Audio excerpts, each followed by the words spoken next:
Okay, everyone, here we go. Week 8. Yay, you've made it to the end of the class. You guys have been a great group. I've really enjoyed reading your discussion boards, your journals, all your assignments overall. You guys should be very proud of yourselves. You guys have done an excellent job with a course that I know is heavy on subject matter and writing and critical thinking and not an easy class. I know people walk into an art class thinking, oh, it's going to be easy, which I never understand because art is not an easy thing, and it's very multifaceted and deep and complex. So give yourselves a round of applause, give yourselves a pat on the backs because you guys have done an excellent job, and I've really enjoyed having you here.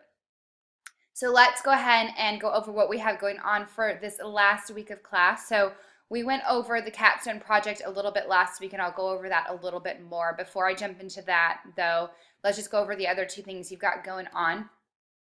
So we have a final journal entry, which is a reflection on the course. So all I'm asking you to write about, this is kind of helping me get some feedback.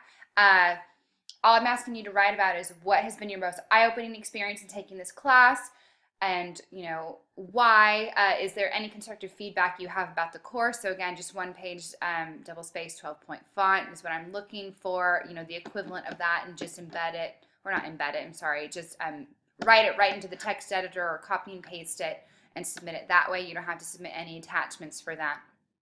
And the other thing we've got going on is our final review quiz. Remember, you have just one attempt to take it. Remember that this is due Saturday night at midnight this week, so your Reflect journal is actually due that time too. So we have you turn in everything Saturday night. This is due Friday night, the capstone project. So Friday night for the capstone project, and then Saturday night for your final journal and your final quiz. That way I have the time to grade them before I have to submit your final grades on Monday. So just keep that in mind this week. When you do your quiz, and I'm just going to, those of you who actually watch this, get a little heads up. This is what the quiz is. It's very simple. It's only 2 questions. You have one short essay question. What is visual culture and why is it an important discipline to study? So give at least 3 examples or pieces of evidence to support your answer. So think of 3 things that you really learned throughout the course that would support this idea that visual culture is in fact, important. It's new language that we have to learn and know how to communicate in. And then the other question is just attaching proof that you did your course evaluation. So go and do your course eval. I know those are found in Blackboard. There should be a tab for them, or in your Inside CBU, I believe you can get into those as well.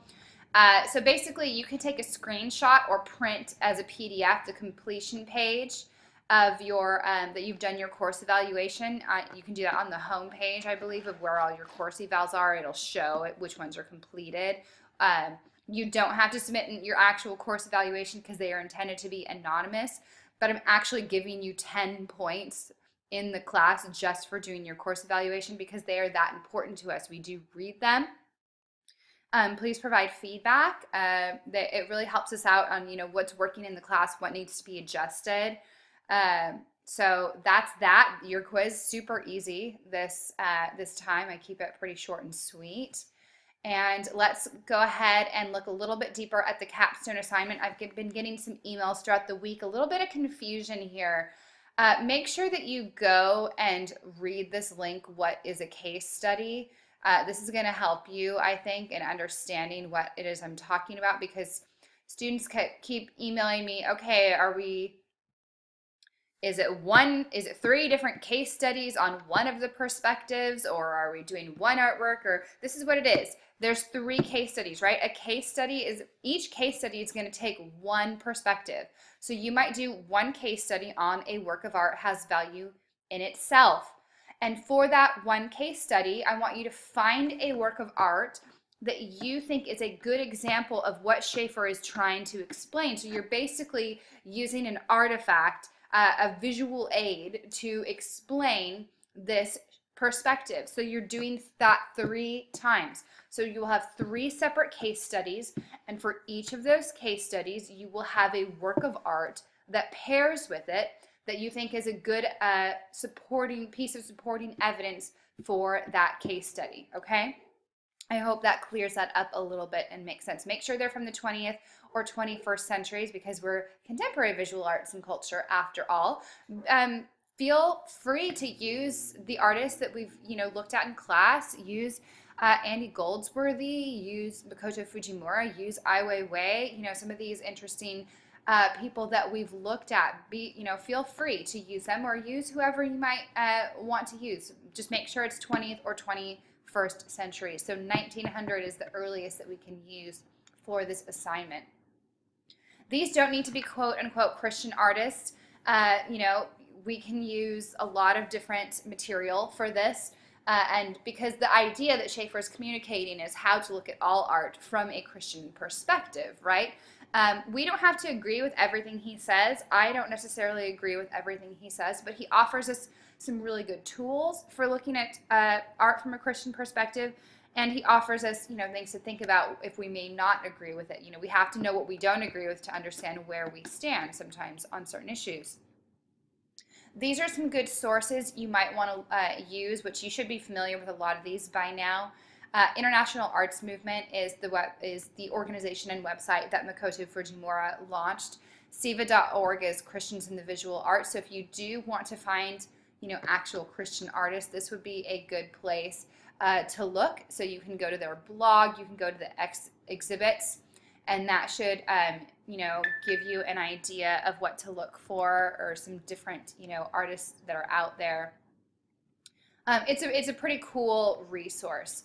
So go ahead and take a look at that. Let me go back to our prompt. Here we go. So each of your case study must include the following. So we want an introduction to the perspective.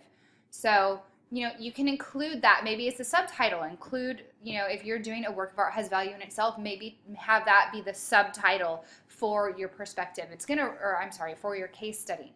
That's really going to help in your formatting, break it up so we know, that you should have an introduction to your paper and then each case study with its own subtitle, right? And then your conclusion. So this is where you're going to tell the reader why Schaeffer believed this perspective to be true. Use supporting evidence from both, the text and maybe if you find some outside resources. I'll tell you, finding scholarly research surprisingly can be a little bit tricky with Schaeffer. So one student emailed me about this and I suggested go for literary reviews. So we may not have the perfect academic, quote unquote, academic sources here, but we can look for what different news sources or literary sources are using to review this text, that you might find some interesting information out there on Schaeffer. When in doubt, just email me and say, hey, I found this source. Is this a good source, do you think? And I'll be able to tell you. So an introduction to the image used for the case study. So think of your reader as being someone who has never seen this image before. So what would be important for them to understand about this artist and their style, for example.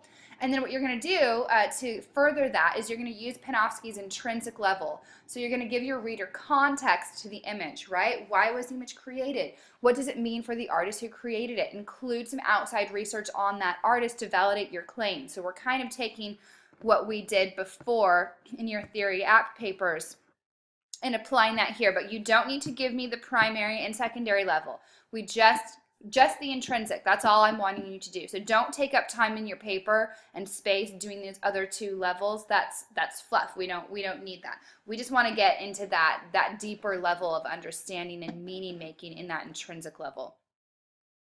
So the image being discussed, make sure you include the actual image. You can do these as a at the end of your paper as an image appendix if you want to do it that way, or you can put them right there in the case study. I actually prefer that because then it's right there. I don't have to scroll to the end of the paper to be looking at the image, but that won't affect your grade in any way. Do it however you feel like you want to do it.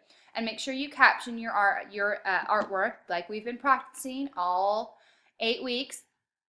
Artist name, title of the work in italics, the year it created, the medium, and the full web source, right? Okay, so then what you want to do next is an assessment of how this image is a good example of the perspective being discussed. This is the culminating point of your case study, so don't spend so much time, introducing the perspective and on this section of talking about the artwork. This right here, this is the meat and potatoes of your case study. Oh, goodness, come on, mouse. My mouse doesn't work. There we go.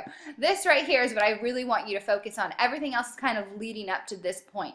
So this is the culminating point of your case study, the aha moment. Don't overlook it. Include supporting evidence from the text and any appropriate outside sources that you might find to support your position of why, why is this painting that you picked from Kandinsky a good example of why a work of art has value in and of itself, for example. And then lastly, you're going to include a personal reflection on why you find this artwork powerful or thought-provoking. So here it's appropriate for you to use first-person narrative voice, but here only. So you may want to subtitle your case studies and think of them as being like an essay within an essay. So if you then want to give subtitles within that of saying, intrinsic level, assessment of the perspective, personal reflection, that's fine. I'm more than happy to let you do that so I can see where it is you're going with each of these elements that I want you to be writing about. So this would be the only place in each case study where it's appropriate to use I, me, my, right? So this is a personal reflection. Why you think this is, why did you choose this artwork specifically? Because there's lots of choices you could choose from, right?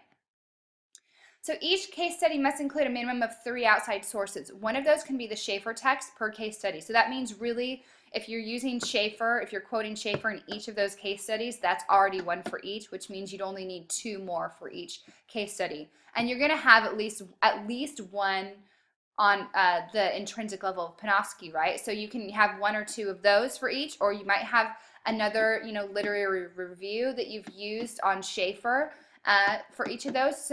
So make sure that you're varying your sources, but that you're doing some research here, right? Because I don't expect you to get all this stuff on your own and pull it out of your own brain. I expect you to be able to research and use what other people have said and then kind of, mold that into your discussion. So for formatting, MLA or APA is fine. I've included the style guides here, the links to those here. Image, no smaller than 4 inches in size. Don't give me this tiny little kind of thumbnail, image in your paper. Give me a good size image, like as if you were reading a textbook, right? You'll have, a decent sized image on the page. Full citations on those.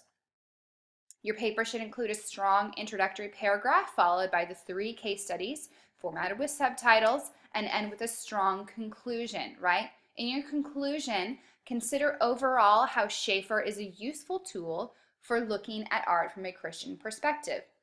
You must include a works cited or bibliographic section with a minimum of 7 sources. So one of these is going to be the Schaeffer text. So that means you're basically going to have 6 unique sources and then the Schaeffer text, right? And see the above style guides for instructions on citing your sources. Your paper must include in-text citations of all information that's directly quoted or paraphrased from outside sources, right? So use footnotes or endnotes for this, and that's all going to be in those style guides as well. This tells your reader where specifically the information in your paper is coming from, right? So if you're quoting something, then we want to know right away where that information came from. If you're just giving that to us in a works cited section at the end, we don't know what information came from where, right? So your paper must not use first-person narrative voice except in the personal reflection section of each case study. And lastly, but certainly not least, and I had to write this on a lot of your film reviews and the feedback, proofread. Proofread your paper for grammar, formatting, spelling errors before you submit it. This is an upper division course, and your writing should reflect this, please. If you're struggling with your papers, you might consider submitting it to Smart Thinking, the online tutoring, before you do submit it for your final grade. However, if you do that, remember that it takes a little bit of time for them to get it back to you. And this isn't one where I can say, that's fine, I'll give you an extension. I wish I could, but I physically can't do it because I have to submit your final grades on Monday. So if you do it and say they get it back to you on Friday and you want to take Saturday or Sunday, I'm willing to let you do that if you need an extra day or two from Friday, but Sunday would be the absolute latest that I would be able to get this back, because I have to get it graded so that I can get it in for Monday.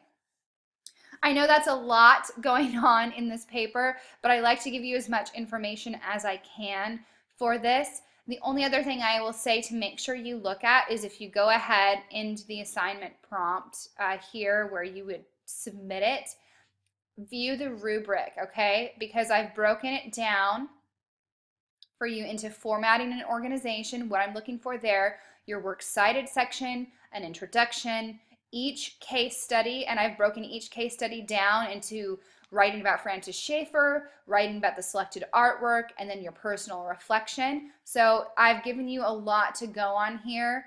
And that's the same for each of the 3 case studies. So I'll be dissecting each one on those 3 levels, and then a conclusion. So you're going to see how many points you can get possible. So the conclusion, can be 15 points. So make sure that you don't just, end on your 3rd case study and don't give me a conclusion, because that's right away 15 points you're not going to be getting, right? So make sure that you look over this. That way you have a better idea of how I'm going to be grading this assignment. Please let me know if you have any questions about this whatsoever. Really dig into this week. I'd maybe get your reflection and your review quiz, just get it done and out of the way. You can get those just done tonight. Those are quick. So get those done, and then, you have a lot more time to dig into your capstone project. Hopefully you're already well into the writing process by now, and this announcement is just kind of will help you fine tune some things. Have a great week. Thank you so much for the last 8 weeks. You guys have been a great group. I've really enjoyed having you.